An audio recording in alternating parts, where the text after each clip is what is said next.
Dans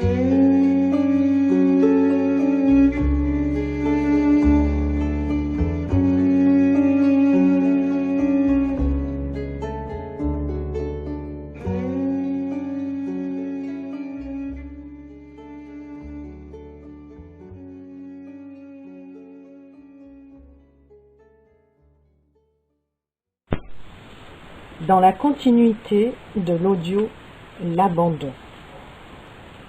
C'est en se plaçant sous le regard de Dieu, sous sa bienveillance et dans son amour, qu'on finit par s'abandonner. La confiance est la condition fondamentale pour croire et s'abandonner. Contrairement à l'acceptation courante, s'abandonner est loin d'être facile. C'est même à certains égards beaucoup plus difficile que de s'affirmer. S'affirmer est une inclinaison naturelle, c'est l'expression du moi. S'abandonner, cela revient à se dire « si je ne m'en remets pas à plus haut que moi, je ne suis rien ». C'est le magnifique hymne à l'amour de saint Paul.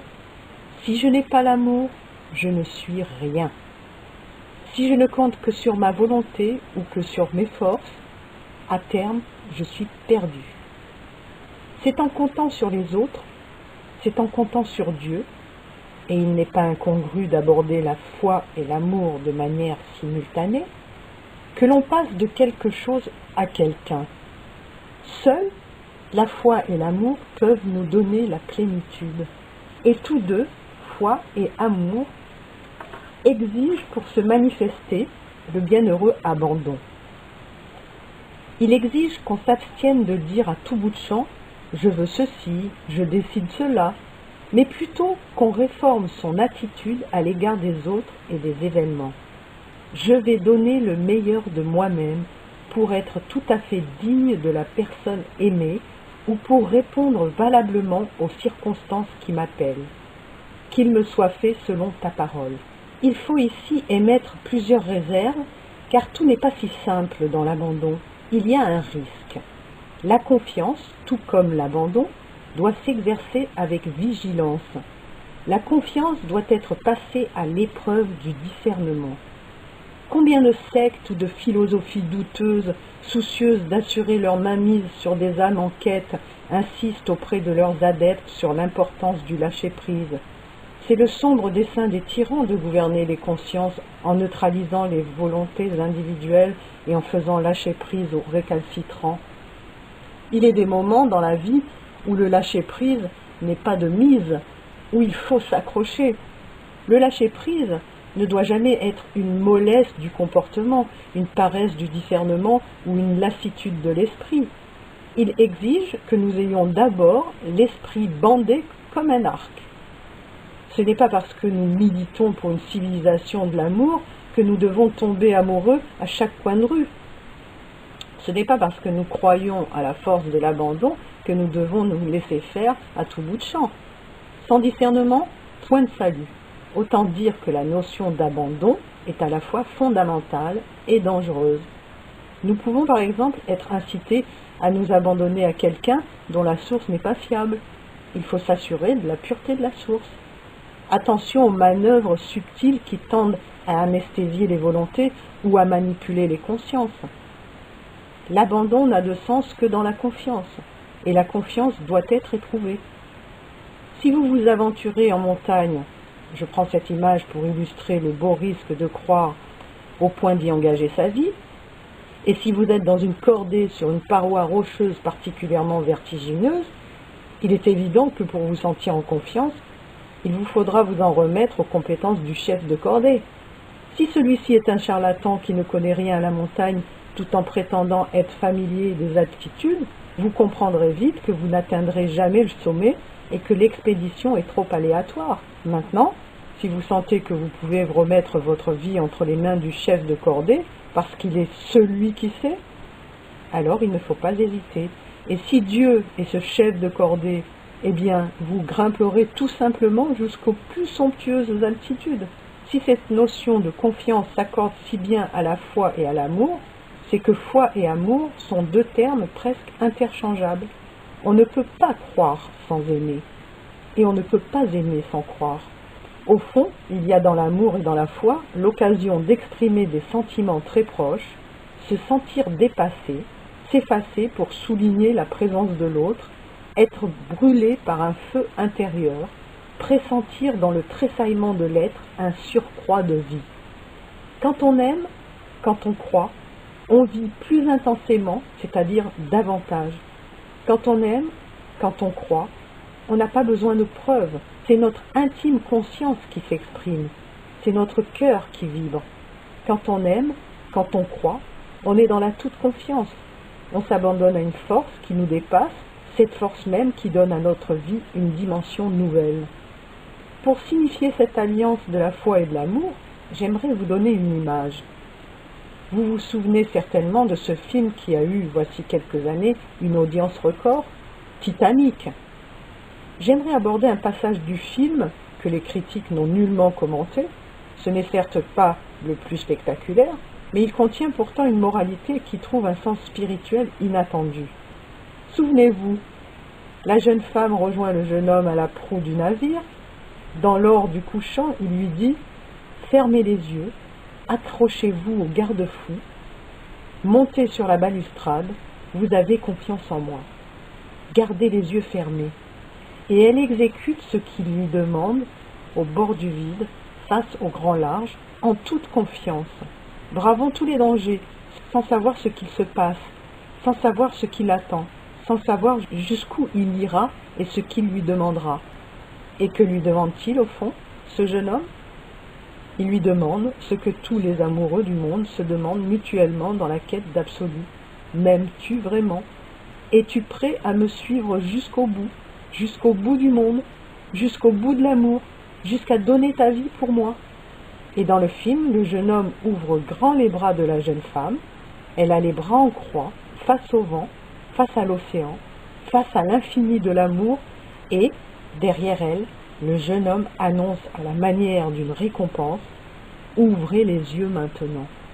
Alors, c'est comme s'il s'agissait pour elle d'une renaissance, comme si en ouvrant les yeux, elle découvrait un monde nouveau, immense et palpitant, et elle ne trouve pas d'autre mot que ceci « Mais je vole !»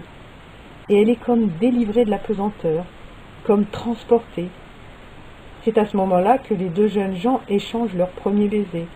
Il y a comme un serment scellé entre eux deux, comme une irrésistible promesse de bonheur, comme des fiançailles secrètes dans l'infinitude mouvante des éléments.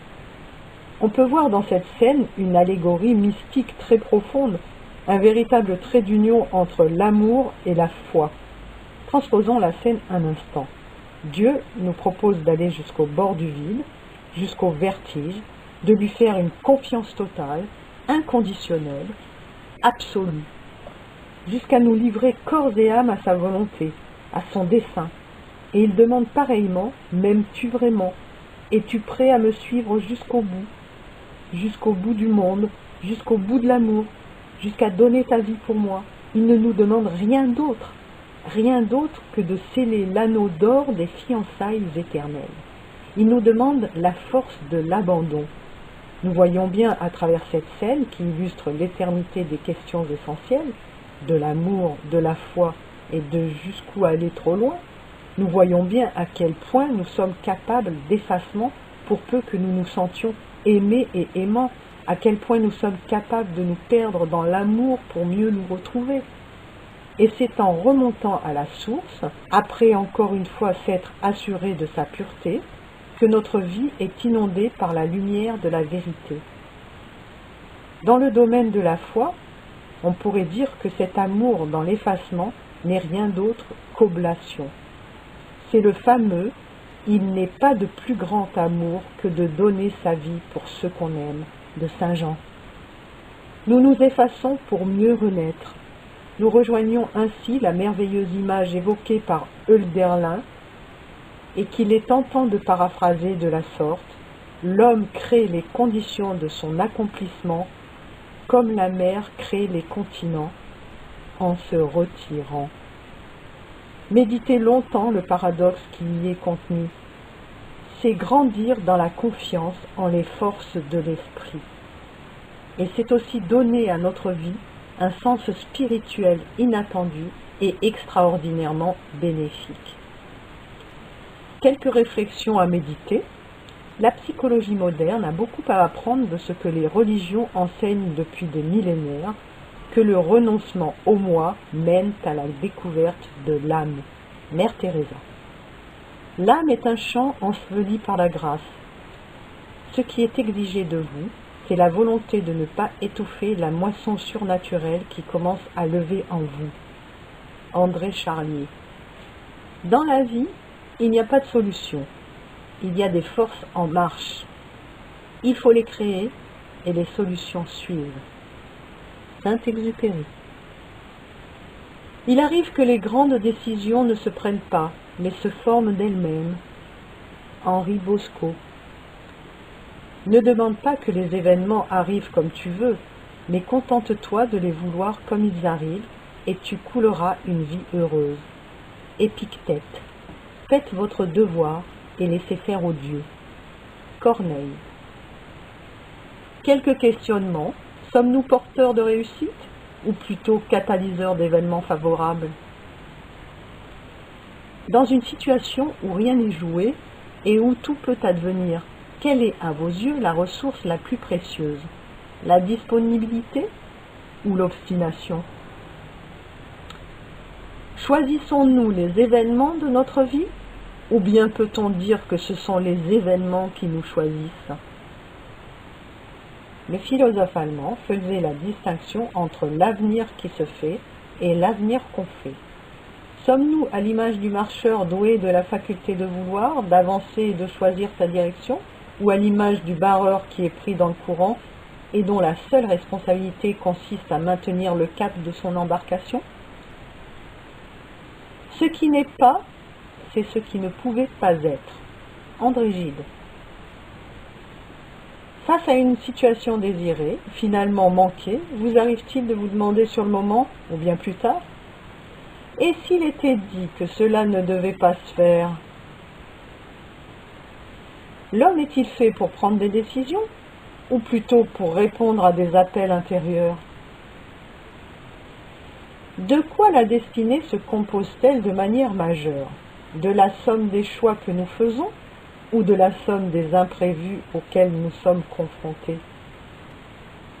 Le chemin de vertu consiste-t-il à mobiliser toute sa volonté ou simplement à se montrer docile à la grâce? C'est sur cette phrase que nous allons terminer. Voilà. Je répète que ce sont des extraits du livre des questions essentielles de François Garagnon. Merci et au revoir.